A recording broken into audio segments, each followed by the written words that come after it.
The Night Shift Secret, a story of hidden service. Dr. Sarah Chen had been working trauma for 8 years, but she'd never seen anyone move like the cleaning lady during that emergency. The precision, the calm under pressure, the way she anticipated every need before it was spoken. "Who are you really?" Sarah finally asked. The woman's answer would change everything. "Welcome to Hidden Valor." Before we dive into this incredible story of hidden heroism and second chances, tell me in the comments, what city are you watching from today? And if you believe stories like this deserve to be told, hit that subscribe button. Every hero's story matters. Metropolitan General Hospital never truly slept. Even at 2:47 a.m. on a Tuesday in October, the emergency department hummed with the quiet efficiency of a machine designed to save lives. The fluorescent lights cast their sterile glow over polished floors, and somewhere in the distance, machines beeped their steady rhythms of monitoring hearts that refused to stop beating. Maria Santos pushed her cleaning cart down the familiar corridor of the trauma wing, her movements as precise and routine as they'd been every night for the past 5 years. Cart positioned at a 45-degree angle to the wall for optimal workflow. Mop wrung to exactly the right dampness, cleaning supplies arranged in the order she'd used them throughout her 8-hour shift. To the doctors and nurses rushing past her, Maria was part of the hospital's infrastructure, as essential and unnoticed as the electrical wiring or the ventilation system.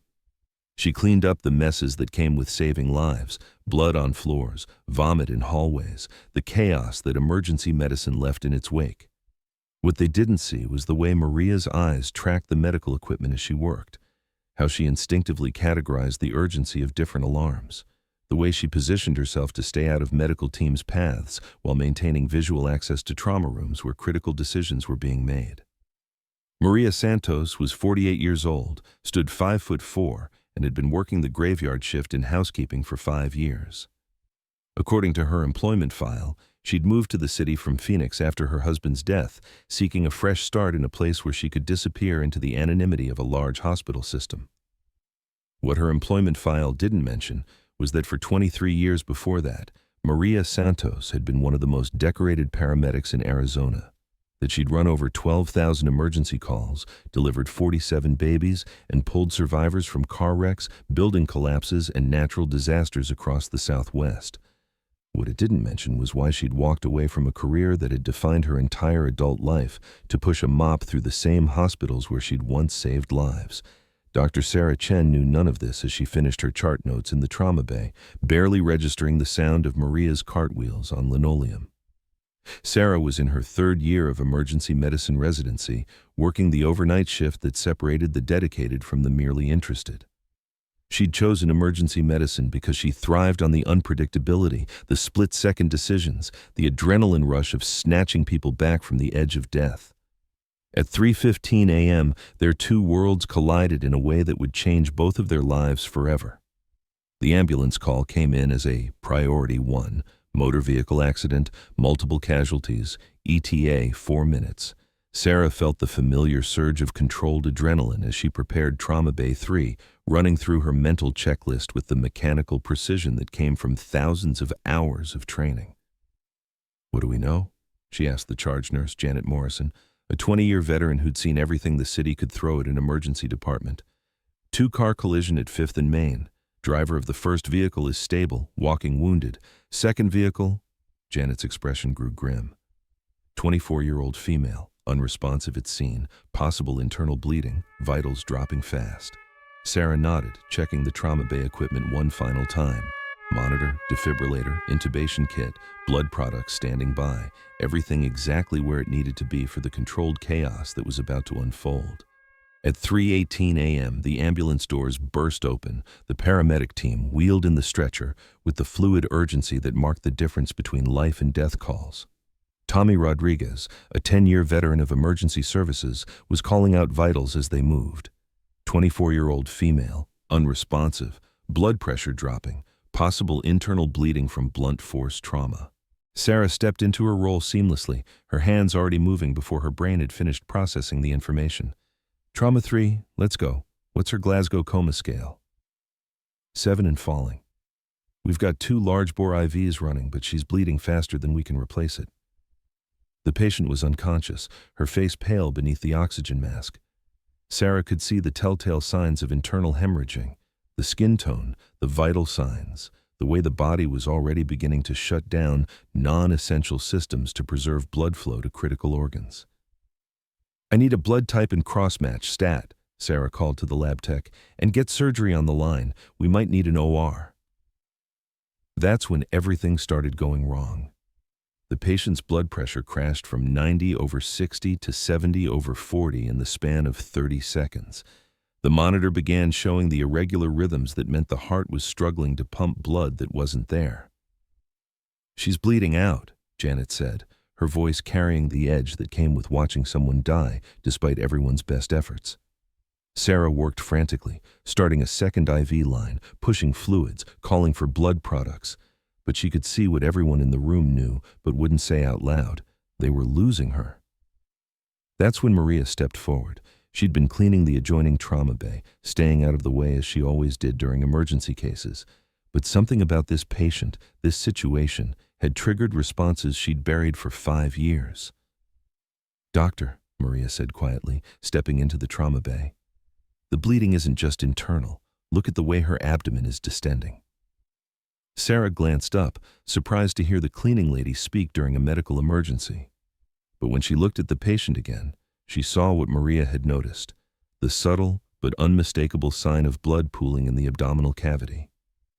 "She needs immediate surgical intervention," Maria continued, her voice carrying an authority that didn't match her uniform. "But if you wait for the OR, she'll be gone in 10 minutes. Sarah stared at Maria, seeing her clearly for the first time.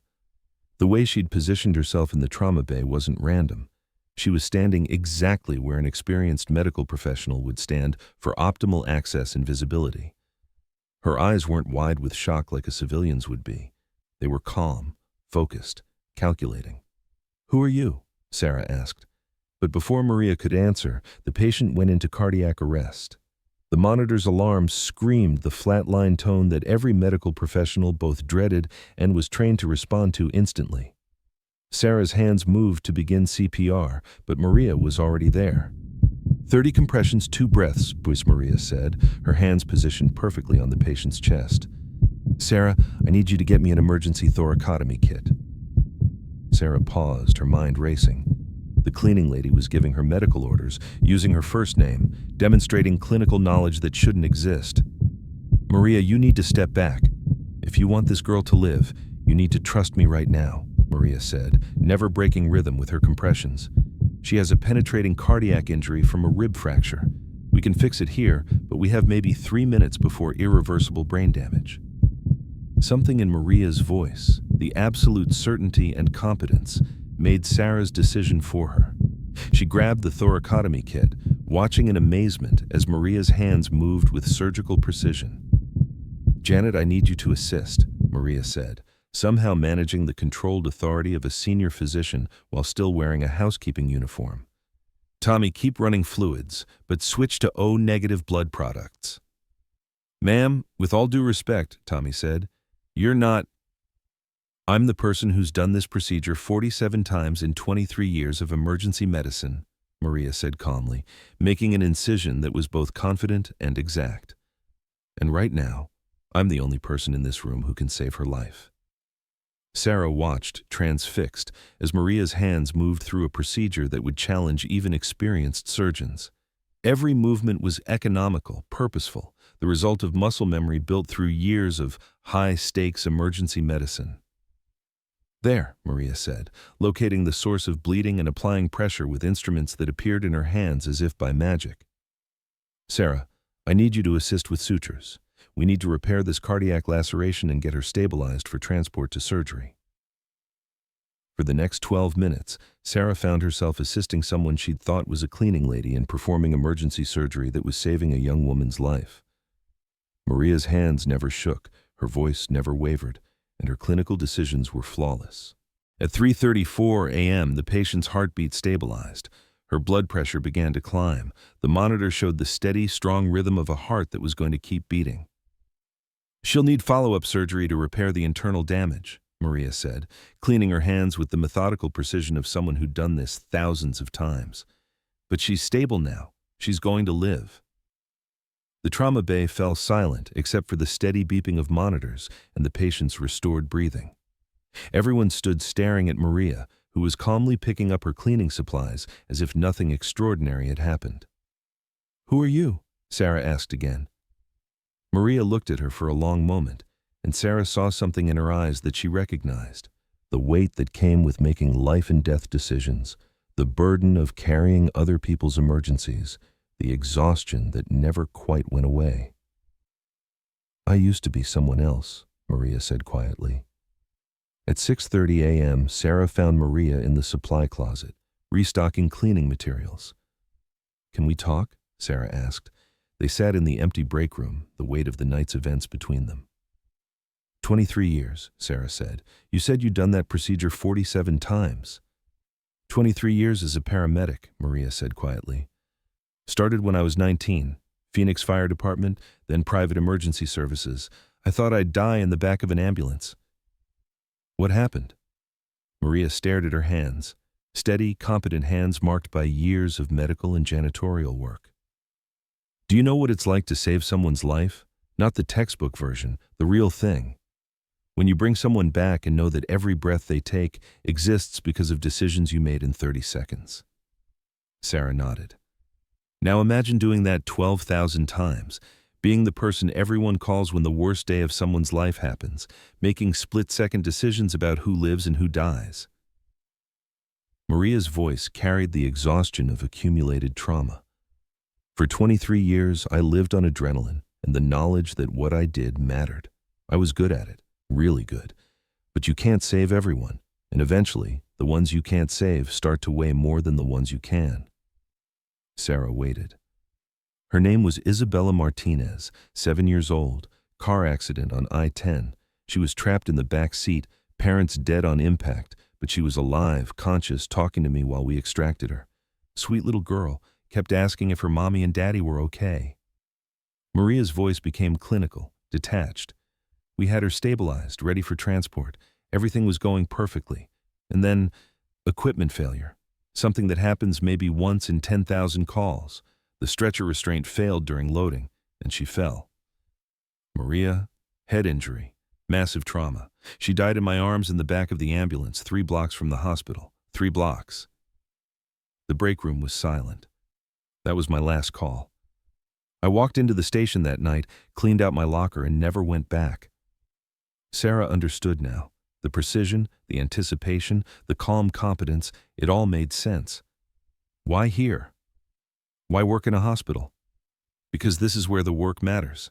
I can't save lives anymore, but I can make sure the people who do have everything they need. Clean floors, stocked supplies, functioning equipment. Maria smiled sadly. "It's not the same, but it's something. You could come back. Your skills? I'm done making life and death decisions," Maria said firmly. "Last night was necessary, but I can't carry that weight again. The girl tonight, she's going to be fine. Because of all of us, that's how it works. Can I ask you one more thing?" "Sure." "Will you teach me?" Over the following weeks, something shifted in the emergency department. Maria continued her cleaning duties, arriving at 11 p.m. and working through the night shift with the same quiet efficiency. But now, during quieter moments, she found herself in conversations with the medical staff that went deeper than routine pleasantries. It started with Sarah, who began seeking Maria out during breaks to ask questions about procedures, patient management, and the kind of clinical experience that could only come from years in the field. Maria answered carefully, sharing knowledge while maintaining the boundaries she'd set for herself. "The key to emergency medicine," Maria told Sarah one night as they restocked supplies in Trauma Bay 2, "isn't the adrenaline or the dramatic saves you see on TV. It's pattern recognition. After enough calls, you start seeing the signs that others miss." Like with the cardiac injury patient? The abdominal distension was subtle, but I'd seen it before. The way her vitals were declining matched a specific pattern. Your instincts were right about the internal bleeding, but you didn't have the experience to recognize the cardiac component. Sarah absorbed this information like a student with a master teacher, which in many ways she was. Word of Maria's background spread quietly through the department, not as gossip, but as the kind of professional recognition that happened when medical workers discovered they had a legendary figure in their midst. The attending physicians began nodding respectfully when they passed her in the halls. The nurses started asking for her input during particularly challenging cases. Dr. Robert Kim, the emergency department chief, approached Maria during her third week after the incident. "Ms. Santos," he said, finding her during a break in the staff lounge, "I'd like to talk to you about something." Maria looked up from her coffee, recognizing the formal tone that preceded official conversations. "I've heard about your background. 23 years in emergency services, extensive field experience, clinical skills that rival our senior staff." "I'm not looking to change jobs, Dr. Kim. I'm not offering you a job change. I'm asking if you'd consider helping us with something else." Maria waited. "We're starting a new training program for our residents and nursing staff. Practical emergency medicine, field experience, the kind of real-world skills that can't be taught from textbooks. We need someone with your background to help develop the curriculum." "I'm not a teacher." "You taught Dr. Chen how to assist with an emergency thoracotomy in the middle of a trauma call. You managed a cardiac emergency with equipment you hadn't touched in 5 years. That's not just medical skill. That's teaching under pressure." Maria considered this. "What exactly are you asking?" 2 hours a week, training sessions for our medical staff. Share your experience, help them understand what emergency medicine looks like outside these walls. You'd still maintain your current position if you want, but you'd also be helping to train the next generation of emergency workers. "I'll think about it." That night, as Maria pushed her cart through the familiar hallways, she found herself considering Dr. Kim's offer. For 5 years, she'd convinced herself that her medical career was over, that the weight of Isabella Martinez's death had ended her ability to contribute to emergency medicine. But watching Sarah's growth over the past few weeks, seeing how her experience could still make a difference, had awakened something she'd thought was permanently buried. 3 months later, Conference Room B had been transformed into a training center. Charts covered the walls, medical equipment lined the tables, and a dozen emergency department staff sat in chairs arranged in a semicircle facing Maria, who stood at the front wearing scrubs instead of her cleaning uniform. "Emergency medicine in the field is different from what you practice here," Maria said, addressing the group that included residents, nurses, and even a few attending physicians. "In the hospital, you have resources, backup, time to think. In the field, you have what's in your bag and what's in your head." She moved with the confidence of someone who'd found her purpose again, but differently this time. No longer the paramedic making split-second decisions about life and death, but the teacher helping others prepare for those moments. "Dr. Chen, you responded well during the cardiac emergency we handled together, but what would you have done if we hadn't had surgical instruments available?" Sarah, now in her final year of residency, smiled. "Improvise. You've taught us that medical care is about solving problems with whatever resources we have." Exactly. Medicine isn't about having perfect conditions. It's about making the best decisions possible with imperfect information and limited resources. After the training session ended, Maria returned to her evening routine, but now it included both teaching and cleaning. She'd negotiated with Dr. Kim to maintain her housekeeping position while adding the training responsibilities. It wasn't about the money. It was about staying connected to both sides of her identity. As she mopped the floors of Trauma Bay 3, Maria reflected on the strange journey that had brought her here. 5 years ago, she'd walked away from emergency medicine convinced that her failure to save one life had disqualified her from saving others. But she'd learned something important. Healing comes not from forgetting the past, but from finding new ways to honor it. Isabella Martinez would always be the little girl who died in Maria's arms. That weight would never completely disappear. But now Maria could carry it differently, using the pain of that loss to help others avoid the same tragedy. Her phone buzzed with a text from Sarah. "Patient from October is doing great. Saw her in follow-up today. She's back to work planning her wedding. Thought you should know." Maria smiled, thinking about the young woman whose life had hung in the balance during those crucial minutes. Somewhere in the city, that woman was living a life that existed because of decisions made in a trauma bay at 3:30 in the morning. Dr. Kim appeared in the doorway of the trauma bay. "Maria, how are you adjusting to the teaching schedule?" "It's good. Different, but good." The staff feedback has been exceptional. They're learning things from you that they couldn't get anywhere else. Maria nodded, understanding the unspoken question in his comment. I'm not ready to come back to active medical practice, she said. But this feels right. Good. Because I have another request. Maria waited. We're partnering with the city's paramedic training program. They need someone with your experience to help train new emergency responders, field medicine, trauma management, the psychological aspects of emergency work. Training the next generation of paramedics? Training them to be the kind of paramedic you were, the kind who saves lives not just with medical skill, but with wisdom gained from experience. Maria considered this, coming full circle to where she'd started, but as a teacher instead of a practitioner, helping others prepare for the weight she'd carried, the decisions she'd made, the lives she'd saved and lost. I'll think about it, she said, but they both knew what her answer would be. 6 months later, the paramedic training facility buzzed with the nervous energy of new recruits learning to save lives. Maria stood before a class of 24 students, ranging in age from 19 to 45, all united by their decision to dedicate their careers to emergency medicine. Emergency medicine will change you, Maria told them, her voice carrying the authority of experience. Every call you respond to will teach you something about medicine, about humanity, about yourself. Some lessons will make you stronger, others will break your heart. She paused, looking at the eager faces that reminded her of her own younger self. The goal isn't to avoid the heartbreak. The goal is to learn how to carry it while still doing the work. After class, Maria walked through the halls of the training facility, past classrooms where students learned anatomy and pharmacology, past simulation rooms where they practiced procedures on mannequins. It was a far cry from the back of an ambulance racing through Phoenix traffic, but the purpose was the same, preparing to save lives. Her phone rang. Sarah's name appeared on the screen. Maria, are you free to talk? Of course. How's the chief residency going? Exhausting, rewarding, everything you told me it would be, but I'm calling because I wanted to tell you something.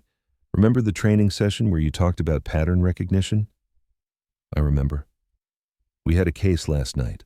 Multiple trauma, internal bleeding, similar presentation to the case we worked together. But this time, I saw the signs early. Caught the cardiac component before it became critical. Saved about 20 minutes of surgical time. Maria smiled, feeling the particular satisfaction that came with knowing her teaching had made a difference. The patient is going to be fine, Sarah continued, and it's because you taught me to see what I was looking at. After the call ended, Maria sat in her office at the training facility, looking at pictures on her desk. Isabella Martinez's school photo, given to her by the girl's grandmother at the funeral 5 years ago. Next to it, a thank you card from the young woman she'd saved in the trauma bay, along with a wedding invitation. Both pictures represented the weight of emergency medicine, the losses that never stopped hurting, and the saves that made everything worthwhile. Maria had spent 5 years thinking her medical career was over, that her failure to save one life had disqualified her from contributing to emergency medicine. But she'd learned that service comes in many forms. She couldn't bring Isabella back, couldn't change the equipment failure or the 3 blocks that had been too far. But she could make sure that future paramedics were better prepared for similar challenges. She could teach pattern recognition that might save other little girls. She could help new emergency workers understand both the weight and the privilege of holding other people's lives in their hands. At 11 p.m., Maria still arrived at Metropolitan General Hospital, but now she wore scrubs along with her teaching responsibilities, splitting her time between education and the practical work of keeping the emergency department functioning. She'd never completely given up her cleaning duties, partly because she believed in the importance of that work, and partly because it kept her connected to the humble service that had helped her heal. Tonight, she was restocking supplies in Trauma Bay 3 when the familiar sounds of an incoming emergency filled the department. Paramedic radio chatter, the controlled urgency of medical staff preparing for the unknown. Sarah, now the senior resident, appeared in the doorway. Motor vehicle accident, multiple casualties. Want to observe? Maria nodded, following Sarah to the trauma bay where she'd first stepped out of the shadows 6 months ago. The patient was a teenage boy, unconscious. with injuries that looked severe but manageable. Sarah moved with the competence that came from excellent training and mentorship, her hands steady as she assessed and treated. "Vitals are stable," Sarah reported. "Probable concussion, possible internal bleeding, but he's responding well to treatment." Maria watched, proud of how her former student had grown into a confident emergency physician. But as the case progressed, she noticed something that made her step closer. "Sarah," she said quietly, "look at his breathing pattern." Sarah paused, observing the subtle irregularity that Maria had spotted. "Possible pneumothorax?" "Possible. Worth investigating." Sarah ordered the appropriate tests, and sure enough, they revealed a small collapsed lung that would have been missed without Maria's observational skills. "Good catch," Sarah said as they stabilized the patient for surgery. "How did you see that?" 23 years of pattern recognition," Maria said, "plus 6 months of watching you become the kind of doctor who asks the right questions." Later, as the emergency department returned to its normal controlled chaos, Maria resumed her cleaning duties. But now she carried them out with the knowledge that her work served multiple purposes: maintaining the environment where lives were saved, teaching the next generation of emergency workers, and honoring the memory of a little girl who'd taught her that sometimes the greatest service comes not from forgetting our failures, but from transforming them into wisdom. 1 year after the night that changed everything, Maria stood before the largest training class the Paramedic program had ever assembled. Word of her teaching methods had spread throughout the emergency services community, drawing students from across the region. "Before we begin," Maria said, "I want to tell you about a little girl named Isabella Martinez." The room fell silent. Maria had never begun a class this way before. "She died in my arms 5 years ago because of equipment failure, bad timing, and the reality that sometimes we can't save everyone. For a long time, I thought her death meant I had failed as a paramedic, that I didn't deserve to continue in emergency medicine." She paused, looking at the faces of future emergency responders.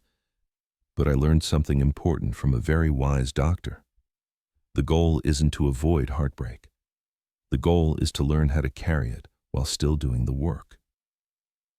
Maria moved to the whiteboard and wrote 2 words: service and healing. You'll notice I didn't write saving lives on this board. That's because service in emergency medicine goes beyond just the saves. It includes the comfort you provide to families during their worst moments, the dignity you preserve for patients in their most vulnerable state, the knowledge you share that helps others become better at what we do. She turned back to the class. "And healing? Healing happens for everyone, patients, families, and especially for us. Every time you learn from a difficult case, every time you prevent a tragedy through good preparation, every time you help a colleague become better at this work, that's healing too." After class, Maria walked through the hospital corridors where she'd spent the past year rebuilding her relationship with emergency medicine. She stopped by Trauma Bay 3, where a new group of residents was learning procedures under Sarah's supervision. "How's it going?" Maria asked. Sarah looked up, smiling with the confidence of someone who'd found her calling. "Good, really good. These new residents remind me of myself a year ago. Eager, nervous, ready to save the world." "Are you teaching them pattern recognition?"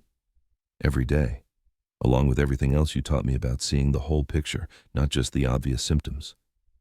Maria nodded, watching the next generation of emergency workers learning skills that might someday save lives in ways they couldn't yet imagine. Her phone buzzed with a text from the paramedic training program. "New class starting next month, 36 students enrolled. They're all asking for you specifically." Maria typed back, "I'll be there." As she prepared to leave the hospital, Maria realized that her journey had come full circle in a way she'd never expected. She'd started as a paramedic, dedicated to saving lives in the field. She'd ended that career thinking she'd failed in her most important mission. But now she understood that her real mission hadn't been to save every life, an impossible task for any emergency worker. Her mission had been to serve, to learn, to grow, and eventually to pass on what she'd learned to others who would carry the work forward. Isabella Martinez would always be the little girl who died in her arms, But now she was also the motivation behind a teaching method that was helping dozens of new paramedics better prepare for the weight and privilege of emergency medicine. Some circles close with endings. Others close with new beginnings. 2 years later, Maria received an email that made her stop in the middle of preparing her lesson plans. It was from a paramedic in Denver, someone she'd never met but who had been trained by one of her former students. "Ms. Santos," the email read, "I wanted you to know that the pattern recognition techniques you developed saved a life yesterday. A 7-year-old girl, car accident, presentation similar to a case study you created for the training program. Because of your teaching, passed down through my instructor, I recognized the signs early and got her the care she needed. She's going to be fine." Maria stared at the email for a long time, then printed it and placed it on her desk next to Isabella's picture. That afternoon, she taught her advanced trauma management class with a renewed sense of purpose. 32 students, future emergency responders who would go on to train others, creating an expanding network of knowledge and skill that would save lives for generations. Emergency medicine, Maria told them, is about more than the calls you run or the procedures you perform. It's about being part of a community of people who've dedicated their lives to standing between tragedy and hope. She looked around the room at faces that reminded her of her younger self, of Sarah when she was a nervous resident, of every emergency worker who'd ever felt the weight of other people's emergencies. Some of you will save thousands of lives. Others will touch fewer people but touch them deeply. All of you will face cases that break your heart. The measure of your success won't be in avoiding those heartbreaks, but in how you use them to become better at what we do. After class, Maria returned to her office and looked once more at the pictures on her desk. Isabella Martinez, the little girl whose death had nearly ended Maria's career in emergency medicine. The wedding invitation from the young woman whose life had been saved in Trauma Bay 3. Thank you cards from students who'd gone on to become excellent paramedics. All reminders that service comes in many forms, that healing happens in unexpected ways, and that sometimes the greatest honor we can give to those we couldn't save is to ensure that others are better prepared for similar challenges. Maria had learned to carry the weight of emergency medicine differently, not as a burden that would eventually crush her, but as a responsibility that connected her to everyone who'd ever chosen to dedicate their life to saving others.